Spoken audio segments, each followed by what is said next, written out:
This edition of MacVoices is sponsored by Linode, high-performance cloud hosting for everyone. Visit linode.com/MacVoices and take $20 off your first server package. Welcome to MacVoices. This is the talk of the Apple community, and I'm Chuck Joyner. Folks, this is part 2 of a discussion on the Apple v. Epic Games situation, as it was when we recorded this particular edition of MacVoices Live with featured guest Josh Centers, along with Michael E. Cohen and David Ginsburg. In the first part, we got into some of the specifics of the dispute between Epic Games and Apple and started down the path of examining that. This time, we continue that conversation, swing it towards something a little broader, the relationship between Apple and its developers and the implications for all of us. So we will get back to that conversation right now. Josh, you said something there that I definitely wanted to touch on.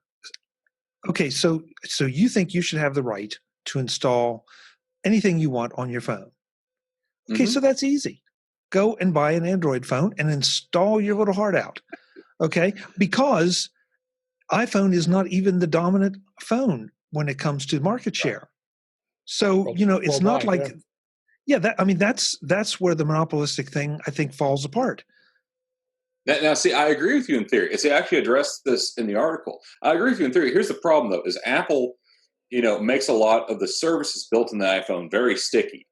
And they do this intentionally and they know about it. Like, for instance, I'm sure you've heard dozens of horror stories about people trying to switch away from messages, and they can't even get messages to let go of their SMS messages. I've seriously considered Android, not necessarily as a main phone, but I've certainly considered it for those reasons. I've owned a few Android devices, but and maybe it's the Richard Stallman in me, I guess. But I feel like if you pay the money for the device, then you should have the ultimate control over how you use that device.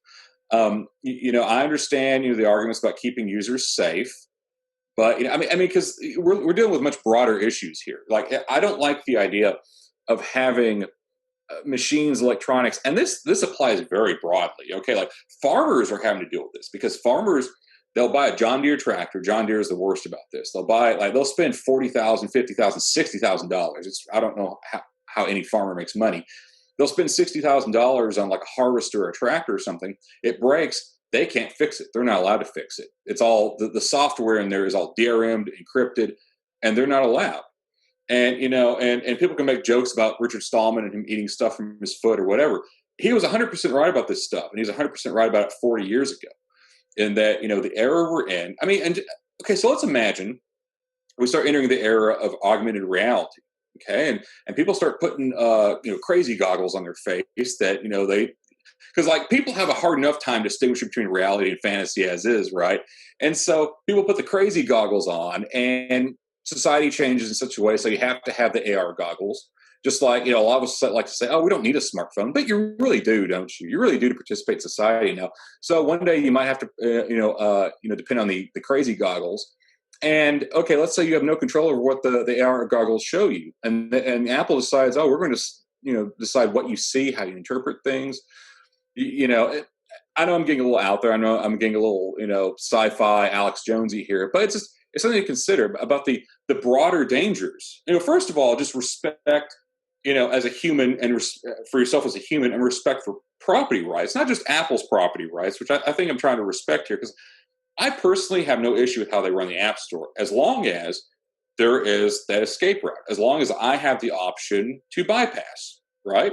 Now, and that's also why I call Epic, on their BS, because, Google does allow that escape valve. It may not be easy, it may not be glamorous, but you have it. You can buy an Android phone, and you can delete all the Google stuff, and you can install F-Droid, which is an open source app store, and you can have almost totally open source software on your phone. You can install the Amazon App Store and have the Amazon apps on your phone if that's what you want. I think Microsoft has an app store. You have those options if you want. Epic is still complaining. So, that's why I think they're full of it. At least I have a consistent position, is that, and I agree with you about YouTube, and I don't trust YouTube, which is why I don't make a lot of YouTube videos. I make, you might see one YouTube video a year, because I understand how arbitrary and capricious YouTube is. I understand how arbitrary and capricious Twitter and Facebook are.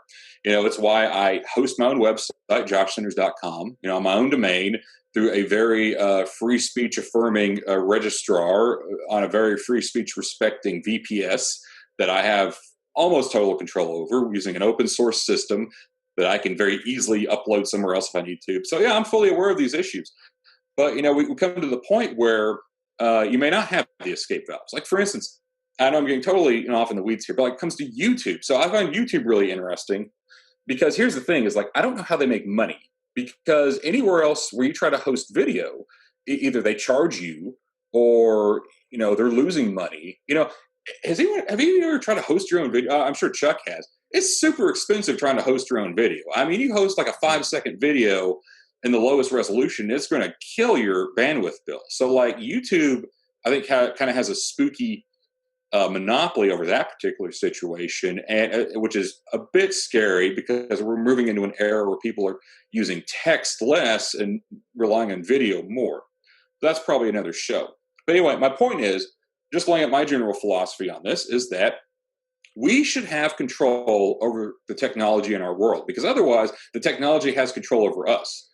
And the people who produce the technology have control over us. And so, what I'm really talking about here at the gist of this is human freedom.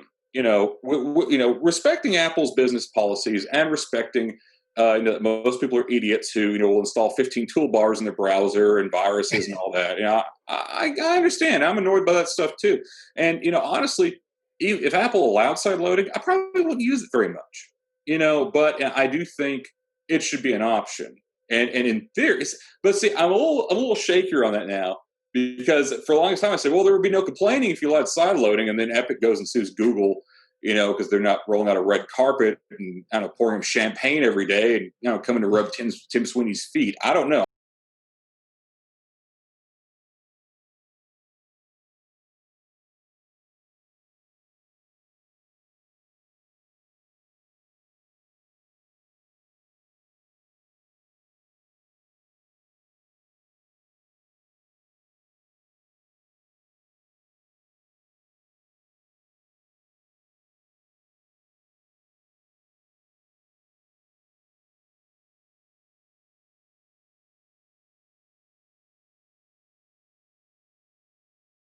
Is going to put the kibosh on it really quick. And third of all, there aren't that many jailbreaks anymore, which I'm actually glad about.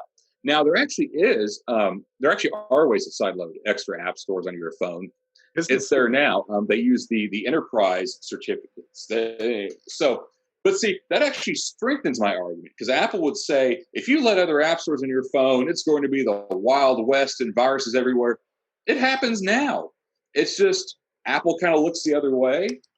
And it's fine. The people who know how to do it, they can. I think you have to install a certificate. I don't think you have to use Xcode. You have to install a certificate. Yep. And then you have to, say, yes, I'm an idiot. Yes, I'm going to break my phone. Yeah, yep.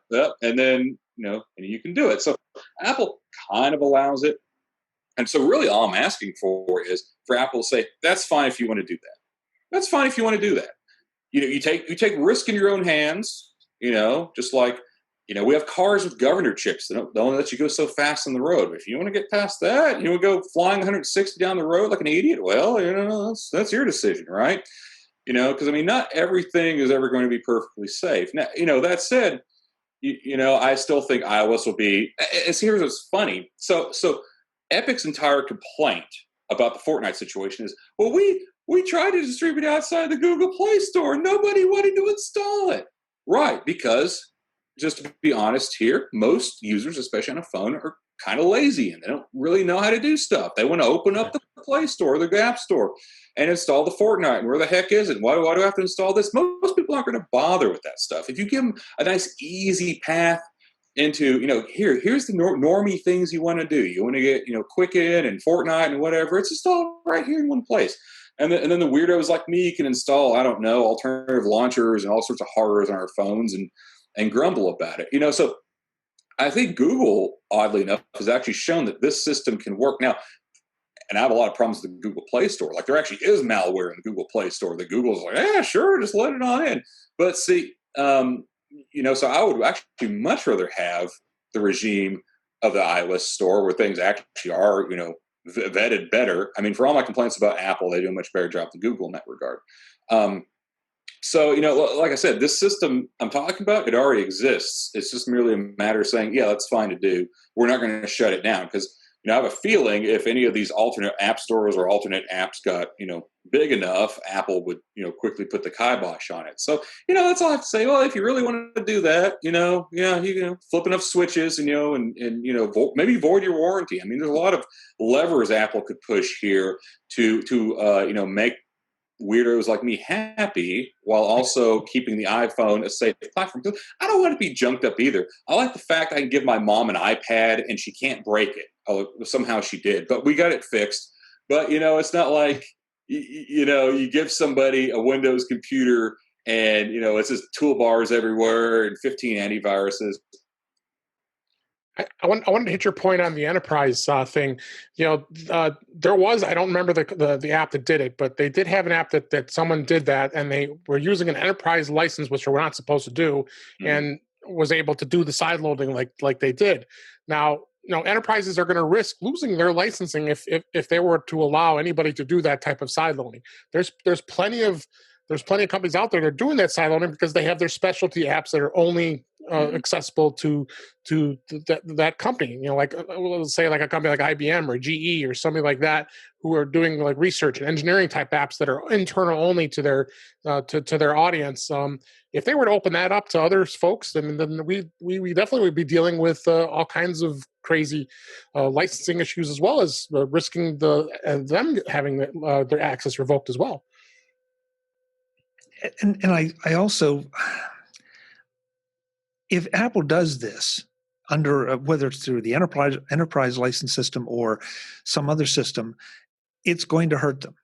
All right, because you're going to install sooner or later, and it's going to happen in the first 3 minutes. Somebody's going to install something that breaks it, or that compromises their privacy or something. And guess who they're going to call? They're going to call Apple. And if Apple can't help them fix a service problem that they created, then they're going to take to Facebook, they're going to take to Instagram, they're going to take anywhere they can find and say, Apple is bad. Apple wouldn't help me. Apple's experience is subpar. Well, I will never buy another iPhone. They can go buy an Android if they don't like iPhone. But they can buy an Android now and not screw around with iOS. So here's the bigger issue, though. Okay, here's the bigger issue. I have a fear that this isn't going to be Apple's decision ultimately. Like, my fear is that Apple is going to keep trudging on, thinking they're right about everything. Because Apple's half religion anymore. And here's the problem, though, is that the regulatory hammer is coming. One thing that Republicans and Democrats in Congress agree upon. These companies, I mean, they might as well be countries, have to be brought up to heel. The only problem is they think for totally opposite reasons. Like, the Republicans are like, you're being mean to us, and the Democrats are like, you're not being mean enough to them. Okay, so, and I watched that entire 5.5 hour thing. So, okay, here's the thing. Okay, so we had a guy, I can't remember his name, I'm not going to embarrass him, but you got Mark Zuckerberg up on the stand, and he wanted to know, why did you ban Donald Trump Jr. from Twitter? You want to know why Mark Zuckerberg banned him from Twitter? Mark Zuckerberg's like, what are you talking about? Okay, here's the thing. If Apple doesn't course correct in some way and find an outlet, it's people like that who are going to decide how Apple's going to run the App Store. People who, don't know a microchip from a potato chip. Okay, I mean, and even a lot of the younger set, even a lot of the more intelligent people in Congress had a hard time understanding the subtleties. Like, there was a lady who was asking about why Apple banned parental control apps, and her insinuation was that it was to boost the screen time feature. Which, first of all, they banned these apps 6 months after screen time debuted. Secondly, Apple makes no money from screen time. Okay, they don't charge for it. There's no in-app purchase. It's just a built-in feature. It probably just costs them money. So she was wanting to know, why did they? Well, they banned them because they used the MDM system, and Apple said they abused it. Now, here's what's weird: is Apple later changed their mind. Like, yeah, fine, you can use MDM for that, just like they could do with sideloading. So here's the thing. So right now, Tim Cook doesn't really have a good answer to these complaints. Now, the good news for Apple on the regulatory front is, out of like a 5.5 hour thing, they spoke to Tim. They asked him maybe 3 questions. Okay, it was mostly poor Sundar Pichai who got hammered, and Bezos, he slid through the first hour, and then, ooh boy. So here's what Apple could say if they allow sideloading. See, here's what's funny. Sundar Pichai, he got accused of everything. They basically accused the man of treason. Okay, they basically said, you're working with the Chinese government against us. Why shouldn't we just go out and hang you right now? And so, but they never once asked him about Google Play Store policies. Never once was like, why don't you allow this in the Play Store? Why don't you allow that? And there's a very simple reason, because you can install wherever you want to on Android. So I think it would be an excellent defense of Apple, because here's Apple's choices. Okay, if push comes to shove, here's what they have to decide to do. Do you go back on the 30%? Okay, I have a feeling Apple really doesn't want to do that. Okay, that's going to be a big hit to their services business, even though Steve Jobs said the App Store is never supposed to make money. But anyway, they could go back on that. They could loosen the rules in the App Store, which would be really bad, right? They could allow a system where the government may make them allow a system where you can sign up for stuff from an app through PayPal instead of Apple's payment system. That would be really bad for Apple, because no one would be paying that 30% cut ever. Like, every app is free with an in-app purchase through PayPal or whatnot. So these are their choices. And if Apple still wants to run the App Store the way they run, I think their best bet, allow the side loading, make it a big pain in the butt, and then just point to that and say, look, you don't like the App Store policies. Now, right now, Cook's saying the same thing you are. He's like, well, if you don't like it, buy a Samsung. Okay, well, you may regret to say that one day, Tim. But, what they could say instead is, like, if you're an iPhone user, you don't like our policies, there's ways around them, but, at your own risk. And most people, I don't think, would take that risk. Just as on Android, I don't think most people on Android know what side loading is. That's clearly the problem Epic had. And they have the biggest game in the world right now. They couldn't educate people on how to do that. So, I feel pretty confident in that. But the problem is for Apple is that it's not necessarily going to be their decision. As an Apple fan, I would like Apple to make a decision that lets them keep as much autonomy as possible. Like Elizabeth Warren, who I think is much smarter about this stuff than most of her peers. Her plan, she wants to split Apple, the iPhone maker, up from Apple, the App Store, and then Apple, the software maker. And I can see all the looks on your faces, like, what the heck? Like, that would be terrible. That would be absolutely a disaster for every Apple user. So nobody wants that. So I really do think the best thing Apple could do is make some mild changes like that. And be like, if you don't like it, there's ways around it. But no, we're going to do things the way we want to do. One of Apple's biggest flaws throughout the years, and it's not just the App Store, has been a wishy-washy commitment to follow through. They'll announce initiatives and they'll kind of like fade away for a while until they become important again. Then they'll pay attention again. In a way, they've sort of done that with the App Store. They've let it do as much as it can for as long as they can, but they haven't really tried to address so many of the problems of the review system and the approval system and the software checking system and the communication with developers. They need to put more resources into managing and running the store to back up what they say it is, and to get rid of as many of the flaws and as much of the friction with developers as they can, because there will be friction anyway. You get rid of the stuff you can. But again, Apple has been kind of cheaping out a bit on this, and they have been historically through so many different initiatives of theirs. So, I would just like to see them pay a lot more attention to it and do a better job. Yeah, there are a lot of developers who are angry, and I think for good reason. And I'll say, one last thing about side loading, I'll shut up about it. But one advantage that could come from allowing side loading is they could feel free to kick a lot more crap off the App Store and truly restrict it. Because once upon a time, the App Store was a showcase of great apps. And if they kicked out of all this, like all these counterfeits and just junk, then they could really narrow it down and make it manageable again. And they'd be like, if you want that crap, go fly a kite, go do your own thing. But that's the last I'll say about it. And make the App Store great again. Well, okay, the little political commentary there from Mr. Josh Sanders.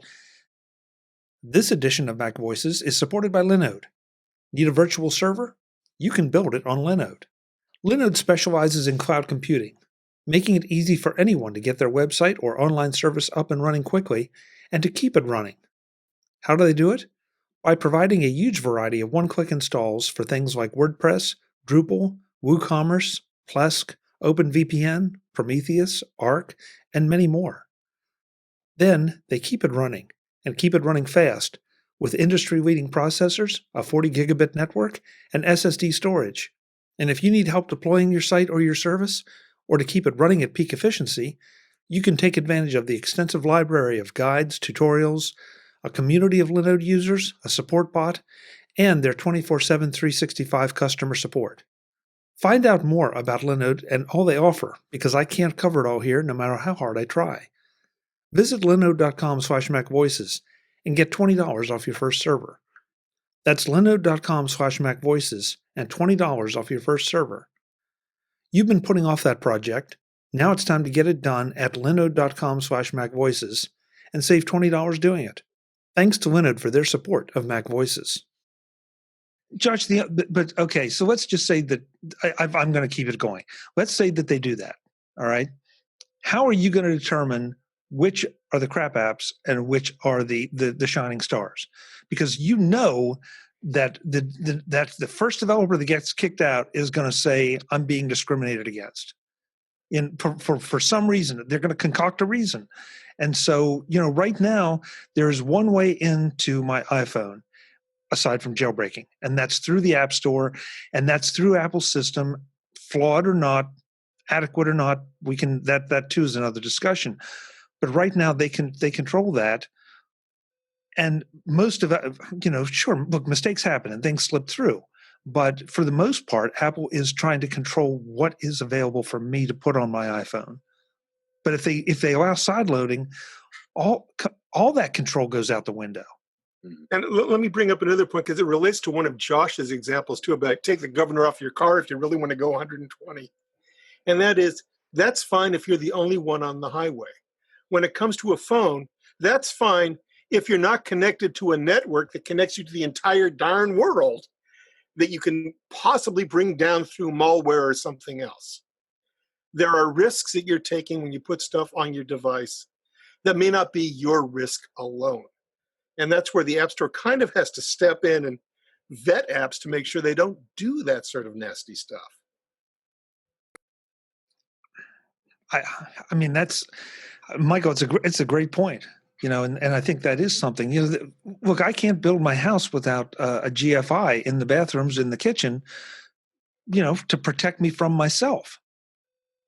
Okay, so that's what I feel like the App Store does, and that's what the lack of the ability to sideload does to some degree. It's protecting me from myself, because that somebody's going to look at some of these jailbreaks. And Josh, you're right. There are a fair amount out there. There's one particular website that seems to make jailbreak apps one of the things that they cover on a regular basis, and that's their prerogative.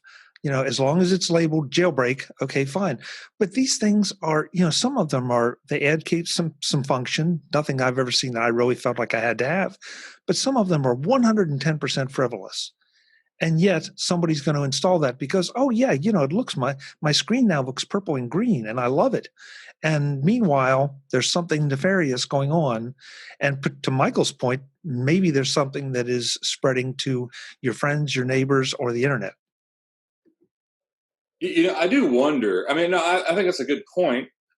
It kind of parlays into the whole COVID-19 discussion, but but I do think there's a good point there. In that, here's at least part of my problem is I wonder, and there's no way for us to really know, but I do wonder like how much of that's a problem already.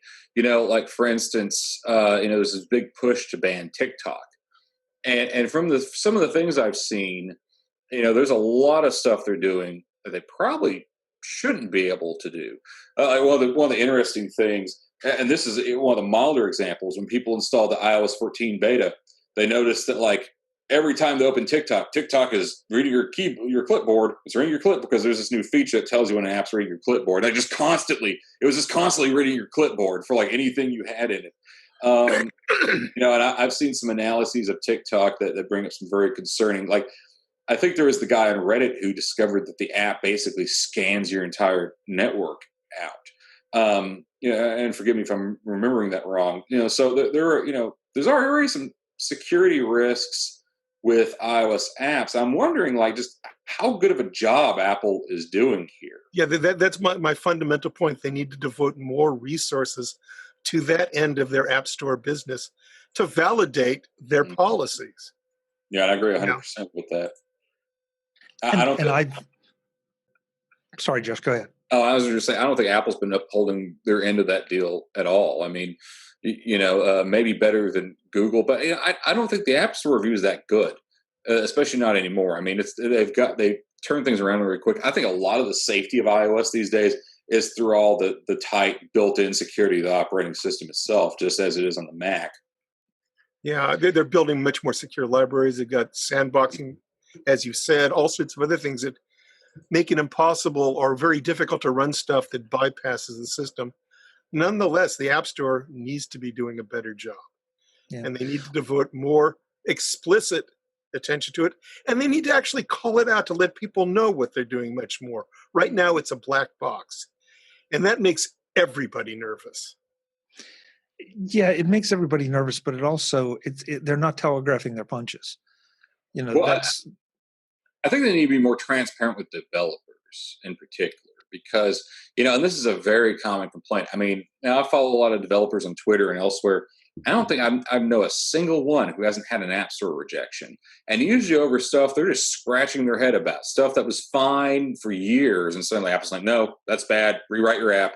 And so, and even if you're making good money in the App Store, I mean, imagine working for a boss like that. You're like, oh, I did things this way for so long. No, this sucks. Redo everything. Oh, no way. I used to work for somebody who was a director whose main criticism was make it sweeter. And he never really explained what that meant. You got to really make it pop. Yeah. You give feedback that developers can actually really use. And in many cases, they aren't. That's going to get rid of a lot of the friction. And it's something I think Apple maybe have forgotten. And I think Satya Nadella, the CEO of Microsoft, understands this really well. And he's the guy I think to keep your eye on for the next few years. But see, the reason so many developers made so many great apps for the Mac and iOS wasn't because it was a gold rush. It wasn't because Apple just was dishing out money or whatever. It's because they wanted to. Because Apple made the best tools. They had the prettiest interfaces. It was the easiest place to work with. They had the best stuff. I mean, I remember back when Windows Phone was a thing, and Windows Phone was pretty cool. And Microsoft just couldn't get developers to work on it because they didn't want to. And I mean, Microsoft got to the point where like, we'll pay you $30,000. Just make an app for our phone. And I was like, $30,000. That's pocket change. Developers are funny in that way. You can't just lure them with candy and sweets. You have to really develop an environment. Now, for the big companies, like Facebook doesn't have a choice, right? They got to make an Android app, whether you want to make one or not. When you make a real business out of it, you write for both platforms. But, I'm just talking about just the average indie developer, the kind of people that made these platforms great in the first place, right? So, to really lure them, you have to make an environment, you have to make tools that they want to play with. And I bring up Nadella just real quick. Like a lot of people question his decisions. Like, why did he pay $1 billion for Minecraft? Well, guess what? You can build some crazy stuff in Minecraft. There's a dude who built a Pong game in Minecraft because you can build your own electronics in Minecraft. The app creators of the future are playing that now. Why does Microsoft want to buy TikTok? Because the creators of the future are making TikTok content now. Like, why is Microsoft investing in all this and that? Like, anytime you have that question, just remember, Nadella is copying the Steve Jobs strategy from the 2000s, right? So, and this is where, and Apple's doing some really dangerous stuff here. I talk about this a bit in the article. So not only are they turning the kids away, and Epic's certainly helping with that because they're being so hostile to developers, Microsoft not only is wooing them over, like, hey, we got Minecraft, we got TikTok, jump in the band, kid, we got candy. Not only are they doing that stuff, but somehow Microsoft is in the great graces of the American government. I never thought I would say that, But Microsoft did not get called before Congress, even though they have a market cap on par with Apple, sometimes surpassing Apple, just depending on what day it is. They were awarded the Jedi contract over Amazon because for some reason, and that's being disputed in court right now. That may not stick. So Microsoft for some reason seems to have the blessing of the United States government. And and I brought that up in the article in the context. I'm going off on the tangent a bit here, but Apple recently announced that they were going to ban all game streaming apps. Like, I'm not talking about video streaming. I'm talking about like if you literally stream a game, they're going to ban all those. Most importantly, Microsoft's xCloud, where you can play Xbox games on your iPhone. And so I think Apple's really Apple's just being like super arrogant. Even after going before Congress, they're just tripling down. And I think Microsoft in particular is a really dangerous enemy because they seem to, be firing on all cylinders. So let me get this straight. So Microsoft is the one that you say is like the guy who says, "Here, kids, we have candy in the back seat. Come on in." Yeah. Okay. Less creepy. Less creepy. Yeah, I'm going to leave it there, Josh. I don't want to. Yeah, it's not candy; it's pixie sticks. Oh, good. That makes a difference. Guys, thank you. We're over time, but I want to make sure that we give everybody a chance to plug where they are and what they do. So I'm going to sort of take the same order I did before. Mr. David Ginsburg. Yes, you can find me at In Touch with iOS at intouchwithIOS.com. It's my podcast, and check it out. And you can find me on Twitter at DaveG65. Perfect. Thanks for coming, David. Thanks for having me. Mr. Michael Cohen. Well, you can probably contact me through TidBITS because I have a TidBITS email address, mcohen@tidbits.com. You can find me on Twitter as Lymond, Lymond. And I'm basically just revising my Pages book yet again, Chuck. We'll be talking. Every other day, right? Well, it's not going to be out, I think, until after Big Sur and like that because I really want to take that into account. But yeah, okay. I'm doing it again. Great. Thank you for showing up, Michael. I really appreciate it. It's always good to have you. Always fun to argue with Josh. Yeah. And Josh, thank you. I mean, for holding up under the arguments and the pressure. It's a lot of fun. It really is. I knew we'd get into this kind of discussion, and I love the fact that you can counterpunch as well as you punch. So, where can folks find you? Well, thanks for having me on. All my stuff, I have a lot of stuff. I list it all at joshcenters.com. That's JOSHCENTERS.com. I link to my Twitter, my blog posts, my TidBITS work, etc. there. I do want to take a minute just to point out this article that we've been sort of talking about on TidBITS because I want more people to read it. It's very long, but it's worth your time. You go to tidbits.com. It's called Developers v. Apple, Outlining Complaints About the App Store. So if you're listening to this, if you found this conversation interesting, I talk about a lot more of the issues there. I'd love for you to read it and give me your feedback. And thank you, Josh. And I will make sure that there's a link in the show notes so that you can go to it even easier. So, yeah, but please, folks, go and read it because Josh we're having a good time here arguing back and forth. But these are some real issues that face Apple and face all of us.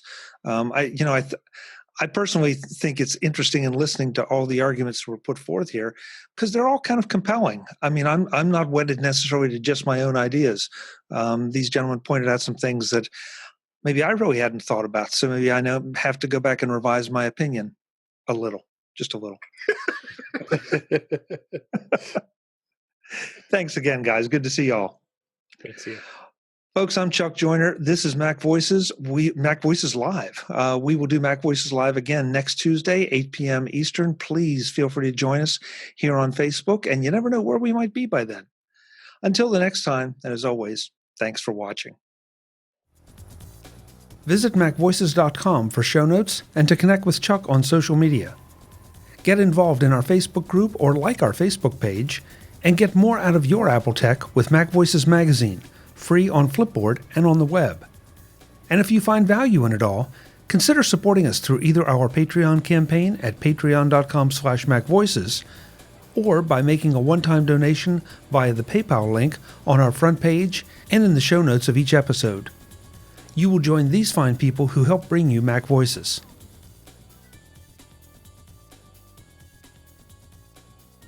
Advertising handled by Backbeat Media at backbeatmedia.com. Bandwidth provided by CacheFly at cachefly.com.